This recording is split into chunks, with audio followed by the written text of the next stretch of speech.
Salam alaikum wa rahmatullah, bienvenue dans cette nouvelle vidéo où l'on va aborder la correction de la 7e exercice du 2e chapitre, dérivation et ses applications, étude fonction.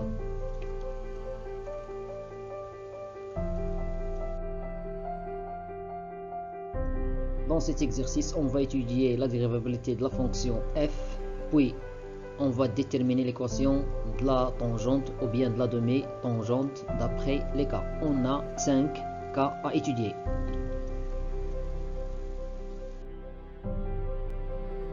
Le premier cas, étudions la dérivabilité de la fonction f en a, tel que f de x égale x au carré moins x et a égale à 3.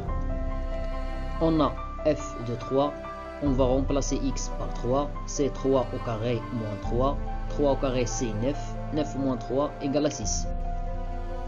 Et la limite de f de x moins f de 3 sur x moins 3 quand x tend vers 3 égale la limite de x carré moins x, l'expression de f, moins 6, c'est l'image de 3 par la fonction f, sur x moins 3.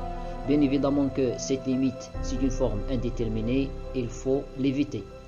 Puisque ici, x carré moins x moins 6 s'annule en 3, c'est-à-dire qu'il est factorisable par x moins 3.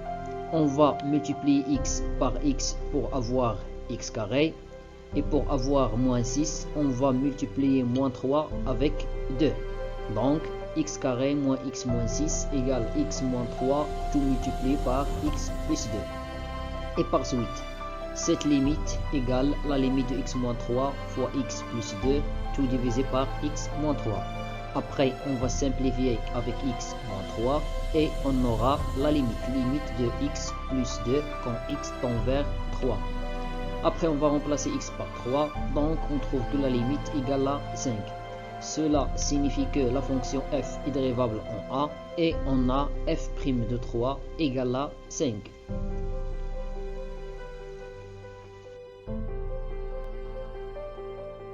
Déterminons l'équation de la tangente au point d'abscisse a égale à 3. On sait que l'équation de la tangente s'écrit sous la forme y égale f' de a multiplié par x moins a plus f de a, tel que notre cas ici, a égale à 3. Alors, on aura cette expression et on va remplacer f' de 3 et f de 3. On a trouvé que f' de 3 égale à 5 et que f de 3 égale à 6. Donc, on trouve que l'équation de la tangente est y égale 5x moins 9. Le deuxième cas, f de x égale x au carré plus la valeur absolue de x et a égale à 0. On a f de 0 égale à 0 car 0 carré c'est 0 et la valeur absolue de 0 c'est 0. Puisque la fonction contient la valeur absolue et il est demandé d'étudier la dérivabilité en 0, alors on doit étudier la dérivabilité en 0 à droite et en 0 à gauche. Pour 0 à droite,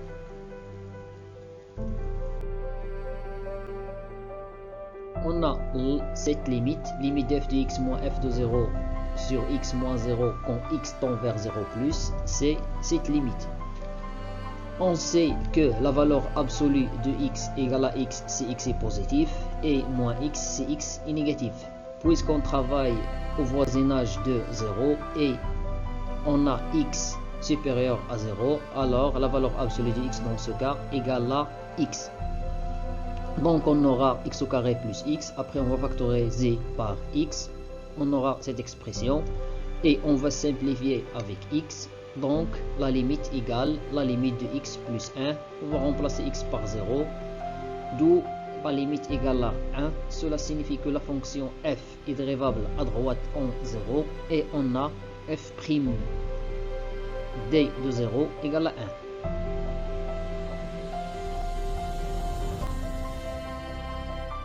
De la même manière, on va étudier la dérivabilité à gauche.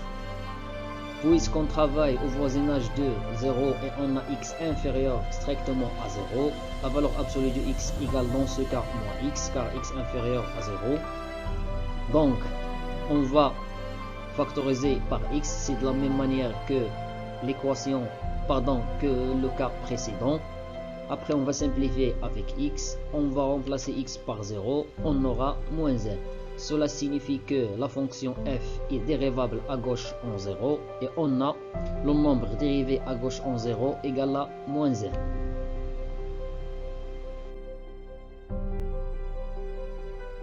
Puisque le nombre dérivé à droite est différent au nombre dérivé à gauche, on conclut que la fonction n'est pas dérivable en 0.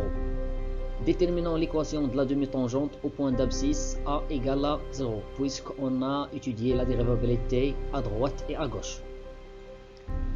On a le nombre dérivé à droite égal à 1, cela signifie que la courbe admet une demi-tangente au point d'abscisse a égale à 0 d'équation f' de 0 multiplié par x moins 0 plus f de 0, tel que x supérieur strictement à 0.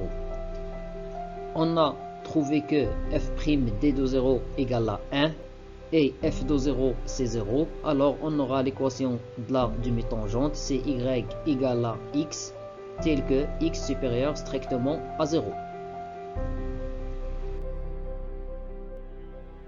On a aussi le nombre dérivé à gauche en 0 égale à moins 1. Cela signifie que la courbe CF admet une demi-tangente au point d'abscisse A égale à 0 d'équation y égale f'g de 0, x moins 0 plus f de 0. F'g de 0 c'est moins 1 et f de 0 c'est 0. Alors elle ne reste moins 1 fois x, c'est-à-dire moins x. Et x inférieur strictement à 0. Le troisième cas, étudions la dérivabilité de la fonction f en a tel que f de x c'est la valeur absolue, la racine carrée de la valeur absolue de x et a égale à 0. On a l'image de 0 par la fonction f, c'est la valeur absolue de 0 sous la racine carrée. La valeur absolue de 0 c'est 0. On aura racine carrée de 0 et racine carrée de 0 égale à 0. Puisque la fonction contient la valeur absolue de x et il est demandé d'étudier la dérivabilité en 0, alors on doit étudier la dérivabilité à droite et à gauche en 0. Pour la dérivabilité à droite, on va calculer la limite de f de x moins f de 0 sur x moins 0 quand x tend vers 0 plus. L'expression de f, c'est la racine carrée de la valeur absolue de x. F de 0, c'est 0. Le dénominateur nous donne x. La racine carrée de la valeur absolue de x égale racine carrée de x, car on va prendre la première expression. X, c'est x est positif. Et on a ici x est positif. Aussi, x égale égale racine carrée de x fois racine carrée de x. Après, on va simplifier avec la racine carrée de x. On aura 1 sur racine carrée de x. Cette limite égale à plus l'infini, car la limite de racine carrée de x quand x tend vers 0 plus, c'est 0 plus. Et l'inverse de 0 plus, c'est plus l'infini. Cela implique que la fonction f n'est pas dérivable en a égale à 0 à droite. Et par suite, la courbe CF admet une demi-tangente verticale dirigée vers le haut.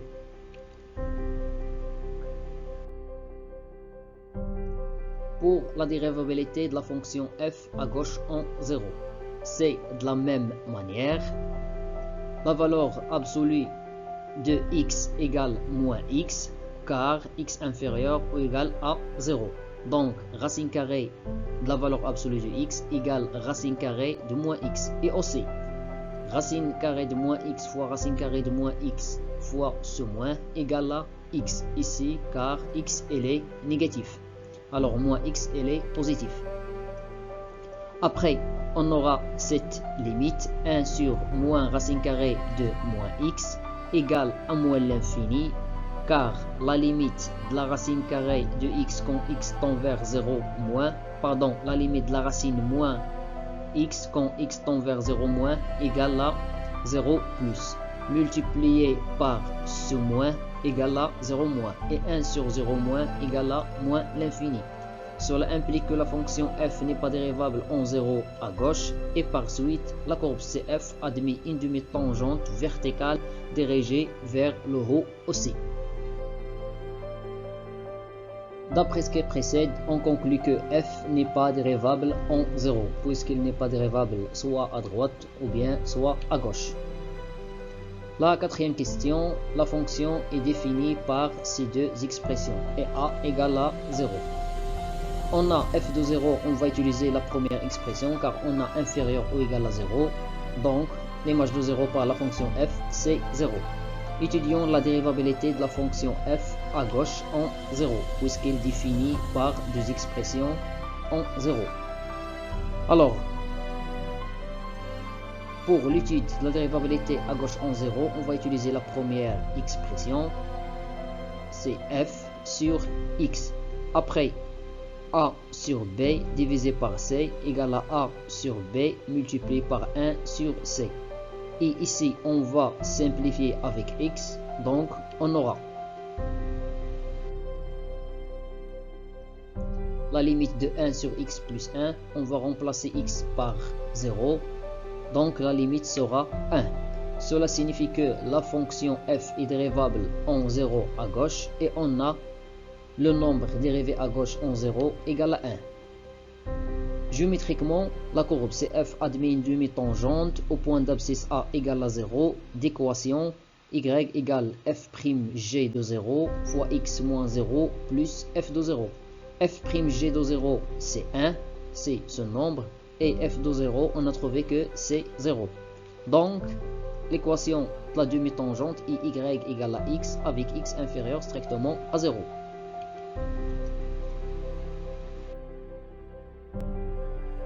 Le deuxième cas, la dérivabilité à droite en 0. C'est de la même manière. Pour calculer la dérivabilité à droite, on va utiliser la deuxième expression de f. La deuxième expression contient de x au carré. On va simplifier avec x. Donc la limite nous donne 2x et cette limite égale à 0. Cela implique que la courbe que la fonction f n'est pas dérivable en 0 à droite et on a f'd de 0 égale à 0. Géométriquement, cela signifie que la courbe CF admet une demi-tangente au point d'abscisse A égale à 0 d'équation y égale f'd de 0 c'est 0 fois x moins 0 plus f de 0. F de 0 c'est 0.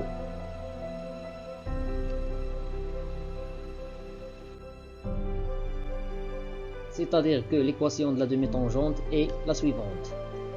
Puisqu'on a le nombre dérivé à droite en 0 et différent du nombre dérivé à gauche en 0, on conclut que la fonction f n'est pas dérivable en 0. Le dernier cas, f de x égale à sinus x et a égale à p sur 2. On a l'image de p sur 2 par la fonction f égale à 1. On va calculer cette limite. On a remplacé f de p sur 2 par 1. Bien sûr, cette limite est une forme indéterminée, il faut l'éviter. On pose t égale à x moins p sur 2. Cela implique que x égale à t plus p sur 2. Si x tend vers p sur 2, alors t tend vers 0. Donc, on aura la limite de sinus t plus p sur 2. J'ai remplacé x par cette expression, moins 1 sur t. Je remplace x moins p sur 2 par t, quand t tend vers 0.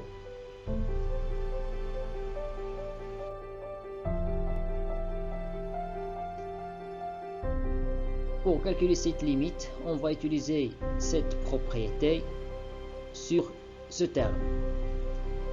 On a sinus a plus b égale à sinus a fois cos b plus sinus b fois cos a.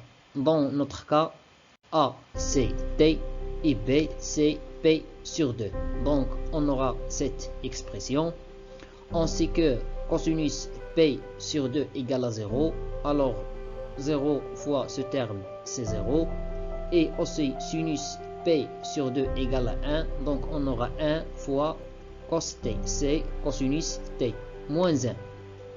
Après, ici, on va factoriser par moins. Donc, on aura moins multiplié par 1 moins cos de t. Je change les signes de ces termes puisque j'ai factorisé par 1. Après, j'ai multiplié le dénominateur par t pour avoir t carré. Alors, je dois multiplier le dénominateur par t. Le voilà. Cette limite, c'est une limite usuelle égale à 1 demi fois moins, c'est moins 1 demi. Et ici, sa limite c'est 0. 0 multiplié par moins 2m, c'est 0. Donc, cela implique que limite f de x moins f de p sur 2 sur x moins p sur 2, quand x tend vers p sur 2, égale à 0.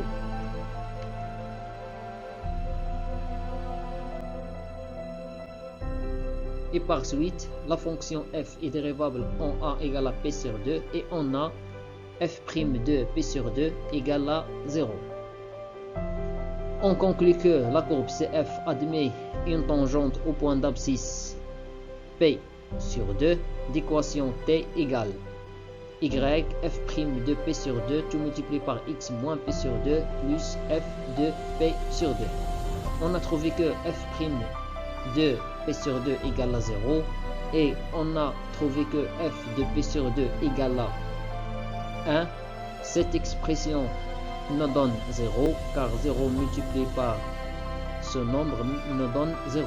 Alors il nous reste y égale à 1, c'est l'équation de la tangente de la courbe CF au point d'abscisse P sur 2. Finalement mes chers élèves, je vous remercie pour votre attention et à la vidéo prochaine, Inch'Allah.